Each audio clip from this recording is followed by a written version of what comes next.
وہ سارے کیڑے مکوڑی سمجھتا ہے۔ خدا کے بندو، سب سے برا غرور نیکی کا غرور ہے، سب سے برا غرور نیکی۔ یاد رکھیں حضرت ابوبکر صدیق، اب یہ روایت تو خیر بخاری میں بھی ہے لیکن کنز العمال میں جس خصوصی سے لکھی ہے لہذا میں اسی ترتیب سے عرض کروں گا۔ راوی حضرت ابو درداء رضی اللہ تعالی عنہ۔ حضرت ابو درداء کہتے ہیں ایک دن میں نے جناب صدیق اکبر سے پوچھا، میں نے کہا زندگی میں کبھی بڑے خوش بھی ہوئے تھے آپ؟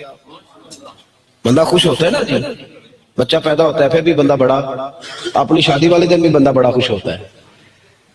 اچھا دیکھو تسی ایتھے تسی مشکوک مسکرائے ہو جی، یہ کوئی اتنے شک والی بات تو نہیں۔ اگر آپ حقوق زوجین سیکھ جائیں تو انشاءاللہ ہمیشہ مسکراتے رہیں گے، کوئی ایسا مسئلہ نہیں، تو ادھر مشکوک نہ مسکرائیں۔ بہرحال بندہ یہاں بھی راضی ہوتا ہے، نوکری ملتی ہے، اپوائنٹمنٹ لیٹر جس دن آتا ہے اس دن بھی بندہ بڑا، مواقع ہوتے ہیں نا بندے کو کوئی عہدہ ملتا ہے تو بندہ راضی ہوتا ہے۔ حضرت صدیق اکبر پر بھی بڑے وقت آئے تھے، اللہ تبارک و تعالیٰ نے دولت ایمان عطا فرمائی، بڑی بڑی جگہوں اللہ نے انہیں نفع عطا فرمائے، اللہ نے بیٹے عطا فرمائے، بیٹیاں دی، بڑا کچھ ملا، اور پھر امیر المومنین بھی بنے، بڑا کچھ ہوا تھا نا۔ تو حضرت ابو درداء رضی اللہ تعالیٰ عنہ فرماتے ہیں کہ میں نے ایک دن عرض کی کہ حضور آپ خوش، امیر المومنین تھے آپ خوش ہو کر، میں نے کہا سب سے زیادہ خوش کس دن ہوئے؟ تو فرماتے ہیں میں نے جب یہ بات کی تو مجھے کہنے لگے بیٹھ جا، یہ تسلی سے سننے والی بات ہے۔ کہتے میں بیٹھ گیا تو حضرت صدیق اکبر فرمانے لگے جس دن میں محبوب کو مکے سے مدینے لے کے آ رہا تھا، فرماتے گرمی شدید ہو گئی، پیدل سفر تھا، گرمی تھوڑی شدید ہو گئی، فرماتے میں نے نظر اٹھا کے دیکھا تو حضور کو پسینہ آیا ہوا تھا، فرماتے میں گھبرانے لگا کہ حضور تکلیف میں، مکے اور مدینے کا سفر آج بھی تھوڑا مشکل ہے، لیکن اے سی چل رہا ہوتا ہے بس میں، پر حاجی پھر بھی ناراض ہو جاتا ہے، کہتے صحیح نہیں پہ چل رہا، پیسے نہیں لائے تسی تو صحیح چلاؤ۔ تو میں کئی دفعہ حاجیوں سے کہتا ہوں، میں نے کہا وہ سفر بھی یاد کرو جو میرے نبی نے مکے سے مدینے کیا، تھوڑی ادھر بھی توجہ کرو۔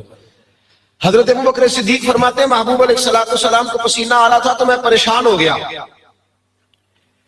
اب میں نا دائیں بائیں نظر دوڑانے لگا کہ حضور تھوڑا تھک بھی گئے، پسینہ بھی ہے، کوئی جگہ ملے جاؤں حضور کو آرام کراؤں۔ کہتے میری سامنے پہاڑ پہ نظر پڑی، اس کی ایک ڈھلان جھکی ہوئی، نیچے تھوڑا سا سایہ تھا، میں نے عرض کی حضور اگر اجازت دیں تو وہ سایہ نہ دیکھ کے آؤں؟ محبوب نے فرمایا دیکھ لو، فرماتے میں دوڑا گیا، جب وہ سایہ مجھے نظر آیا تو میں نے اپنی پگڑی کھول کے نا اس جگہ کو صاف کیا۔ تگڑے بندے اس لیے پیچھے رہ جاتے ہیں کہ وہ ہاتھوں سے نوکری کر نہیں پاتے، کسی کی غلامی کر نہیں پاتے، اور دوسرا ہمارے دور کی مصیبت یہ ہے کہ تگڑا بندہ کہتا ہے میں نے پیر کیا پکڑنے ہیں، میں تو مالدار ہوں، 5-7 پیر تے شامی آپ میرے گھر آ جانے۔ پیروں نے اس قدر زیادہ پروٹوکول دے دیا ہے ان سیٹھ لوگوں کو کہ ان بیچاروں کی اصلاح بھی روک گئی ہے۔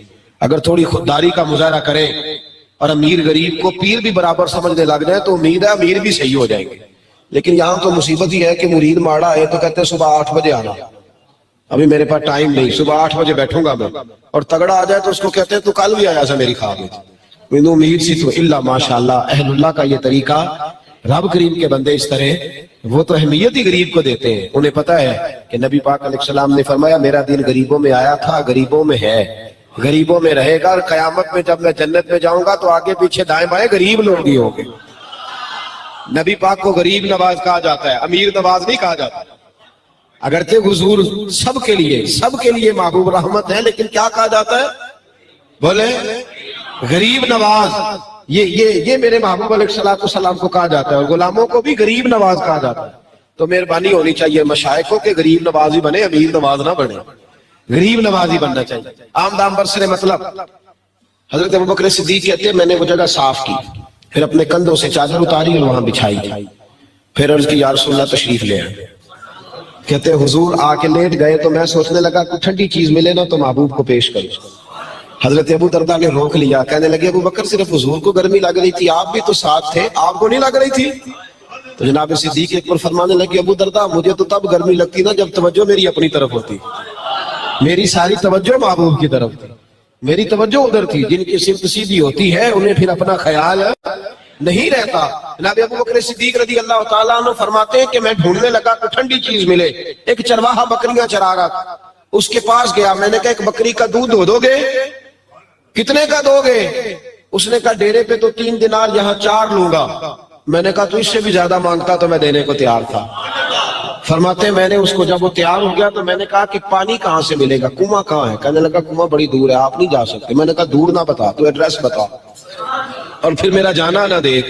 کہنے لگا پہاڑ کے پیچھے جناب صدیق اکبر فرماتے میرے پاس پیالہ تھا, میں دوڑا گیا, پہلے پیالہ دھویا, پھر اس میں پانی بھرا, پھر میں واپس آیا اور میں نے اس چرواہے سے کہا کہ پہلے اپنے ہاتھ دھو لو, پھر بکری کے تھن دھو لو, پھر دودھ دھو کے دینا.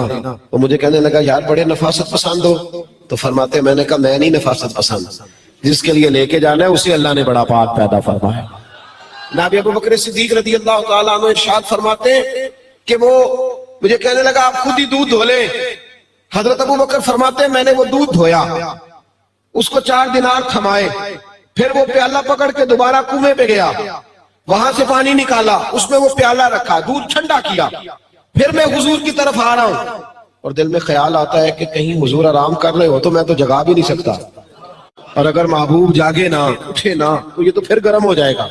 فرماتے اسی کشمکش میں آ کے کھڑا ہی ہوا تھا, ابھی پہنچا ہی تھا کہ مصطفیٰ کریم نے آنکھیں کھول دی.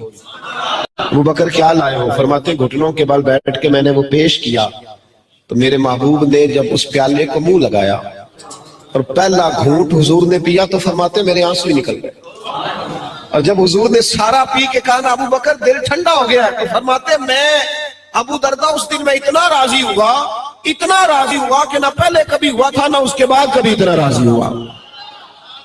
جب غلامی